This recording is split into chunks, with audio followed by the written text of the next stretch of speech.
So hello बच्चों, good morning. कैसे आप लोग? आई होप आप सब बहुत अच्छे होंगे। तो हमने अभी प्रीवियस चैप्टर को पूरा किया जिसका नाम था मॉर्फोलॉजी ऑफ फ्लावरिंग प्लांट। इस चैप्टर में फिर शुरू कर रहे हैं hand written notes based on NCERT. और आपकी नीट फाउंडेशन सीयूटी सबके लिए अच्छे। बिना नोट्स बनाए अगर आप पढ़ाई कर रहे हैं तो कोई मतलब नहीं से पढ़ाई का। आप लोग हट जाइए तुरंत, कोई आवश्यकता नहीं है। बायोलॉजी 360 नंबर स्कोर करता है नीट में, इसलिए आप ध्यान दीजिए। जितना फोकस आप फिजिक्स केमिस्ट्री करते हैं उसका डबल आप अपने बायोलॉजी पे फोकस करेंगे तो पूरा उसका फ़ायदा मिलेगा। तो चलिए बात करते हैं। द बायो वॉइस चैनल पर आप सभी का स्वागत है। जैसा कि हमने बताया था लेक्चर नहीं है, फिर से बता दूं, आप थंबनेल देख लीजिए, हैंड रिटन नोट्स है।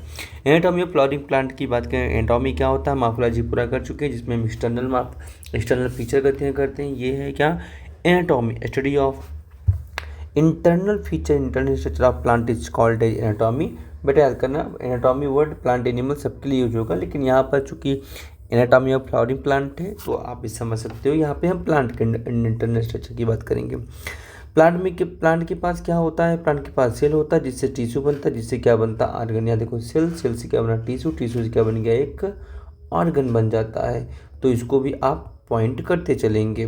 देन उसके बाद करते हैं नोट में। नोट इंपॉर्टेंट है, different organ in plant so difference in their internal structure. चलो बात तो सही है।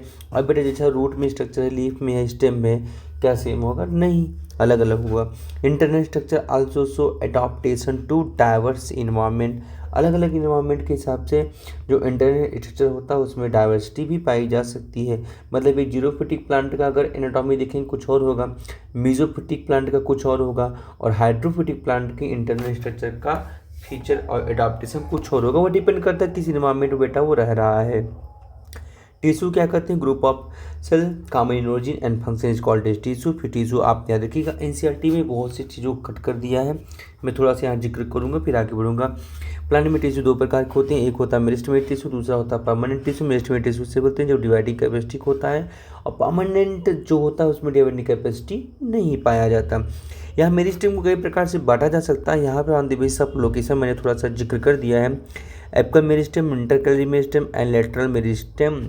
और यहाँ पर आपके पास एपिकल मेरिस्टेम दो आता है, एपिकल रूट, सूट एपिकल और रूट एपिकल मेरिस्टेम। और यहाँ पर लेटरल मेरिस्टेम दो होता है बेटा, एक होता है कॉर्ड कैम्बियम, दूसरा होता है वेस्कुलर कैम्बियम। याद है, लेटरल मेरिस्टेम केवल डाइकॉट्स पाया जाता है, मोनोकॉट में नहीं पाया जाता है, क्योंकि लेटरल मेरिस्टेम सेकेंडरी ग्रोथ के लिए जिम्मेदार होता है। फिलहाल प्राइमरी ग्रोथ, सेकेंडरी ग्रोथ जो एनसीईआरटी में था अब तक नहीं है। 2025 के एनसीईआरटी में बात कर रहा हूँ, सेकेंडरी ग्रोथ कट कर चुका है।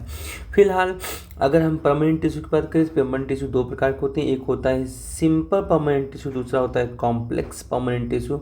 सिंपल टिश्यू में तीन नाम आता है, पेरेन्काइमेटस, कोलिनकाइमेटस, स्क्लेरोकाइमेटस। मैं बता दूं, सिंपल टिश्यू से कहते हैं जो एक ही प्रकार के सेल से बने होते हैं, वहीं पे कॉम्प्लेक्स टिश्यू से कहते हैं जो कई प्रकार के सेल से मिलकर बने होते हैं। जैसे एग्जाम्पल आता है जाइलम और फ्लोएम। अब जाइलम एक बेटा टिश्यू है, कॉम्प्लेक्स टिश्यू है। क्यों? क्योंकि इसमें कई प्रकार से है। देखो, ट्रैकीड, वेसल, जाइलम फाइबर और जाइलम पेरेन्काइमा। वहीं फ्लोएम भी देखो, ये भी कॉम्प्लेक्स टिश्यू क्योंकि कई प्रकार की कोशिकाओं से मिलकर बना होता है। Sieve cell, companion cell, phloem cell और phloem fibre and phloem parenchyma. फिलहाल फ्लोएम फाइबर को बास्ट फाइबर भी बोलते हैं। डिटेल नहीं किया गया है तो नहीं कर सकते हम। अच्छा, मैंने मेरिस्टेमेटिक टिश्यू को on the basis of position ही बताया। तो जो टिश्यू बेटा क्या होता है यहाँ पर अपेक्स पाया जाएगा, उसे हम क्या नाम देंगे? एपिकल। एक प्लांट में दो एपिकल पार्ट होते हैं, सूट और रूट। और उसके बाद बेटा ये देखो कौन सा हो गया आपका? इंटरकैलरी। हालांकि दोनों लोग जिम्मेदार होते हैं प्राइमरी ग्रोथ, ग्रोथ का मतलब ग्रोथ इन हाइट के लिए जिम्मेदार होते हैं, तो इनको बोलते हैं प्राइमरी ग्रोथ के लिए जिम्मेदार टिश्यू। वहीं पर बेटा ये देखिए लेटरल मेरिस्टेम, इससे क्या होता है? Growth in width. मतलब देख बेटा, एक तो लंबाई में ग्रोथ होना, दूसरी उसकी मोटाई में। तो जो मोटाई में, विड्थ में, डायमीटर में ग्रोथ कराएगा उसका नाम क्या हो जाएगा? Secondary growth. और जो करवाएगा उसका नाम लेटरल मेरिस्टेम। डिटेल इतना नहीं कर सकते हम। हालांकि पेरेन्काइमा, कोलिनकाइमा, स्क्लेरोकाइमा में डिटेल नहीं है, लेकिन एक फिगर ड्रॉ करने के बावजूद मैं आपको बता देता हूँ। पेरेन्काइमेटस जो सेल्स होते हैं हमेशा वो कैसे होते हैं? थिन वॉल्ड होते हैं बेटा, उनके बीच में इंटरसेलुलर स्पेस, अगर आप ध्यान दो यहाँ पर इंटरसेलुलर स्पेस पाया जाता है, वो पाया जाता है इसमें। वहीं पर अगर कोलिनकाइमेटस की बात करें तो कोलिनकाइमेटस में इंटरसेलुलर स्पेस नहीं होता, क्योंकि वहाँ पर सेल्यूलोज और पेक्टिन का डिपोजिशन हो जाता है। अब बात करते हैं स्केलेटन काइमेटस। स्केलेटन काइमेटस दो प्रकार की कोशिकाएं होती हैं, एक होता है ट्रैकीड, दूसरा होता है फाइबर। फिलहाल स्केलेटन काइमेटस वो होते हैं जिनमें इंटरसेलुलर स्पेस नहीं होता, जिनमें वॉल क्या होते हैं, ठीक होते हैं और लिग्निफाइड भी हो जाते हैं। इधर देखो मैंने पैरेन्काइमेटस, ये रहा इंटरसेलुलर स्पेस पैरेन्काइमेटिक टिश्यू में, जबकि ये देखो यहाँ पर है सेम वही, लेकिन बीच बीच में देखो इस पार्ट को अगर आप देखेंगे यहाँ पे इंटरसेलुलर स्पेस जैसी कोई चीज़ नहीं है, क्योंकि वहाँ पे सेल्यूलोज और पेक्टिन का डिपोजिशन हो जाता है। अब बात करते, अच्छा देखो इनमें सारे सेल एक जैसे हैं, सभी कोशिकाएं इसमें भी एक ऐसी हैं। अब बात करते हैं बेटा, ये है आपका स्केलेटन काइमेटस टिश्यू या स्केलेटन काइमा।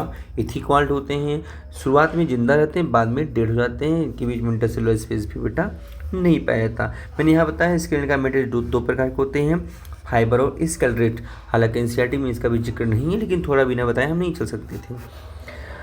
अब आता है हेडिंग जो आपके एनसीईआरटी में, the tissue system on the basis of structure and location there are 3 type of tissue system. पहला है एपिडर्मल टिश्यू सिस्टम, दूसरा है ग्राउंड और फंडामेंटल टिश्यू सिस्टम, और तीसरा होता है बेटा क्या, वैस्कुलर और कंडक्टिंग टिश्यू सिस्टम।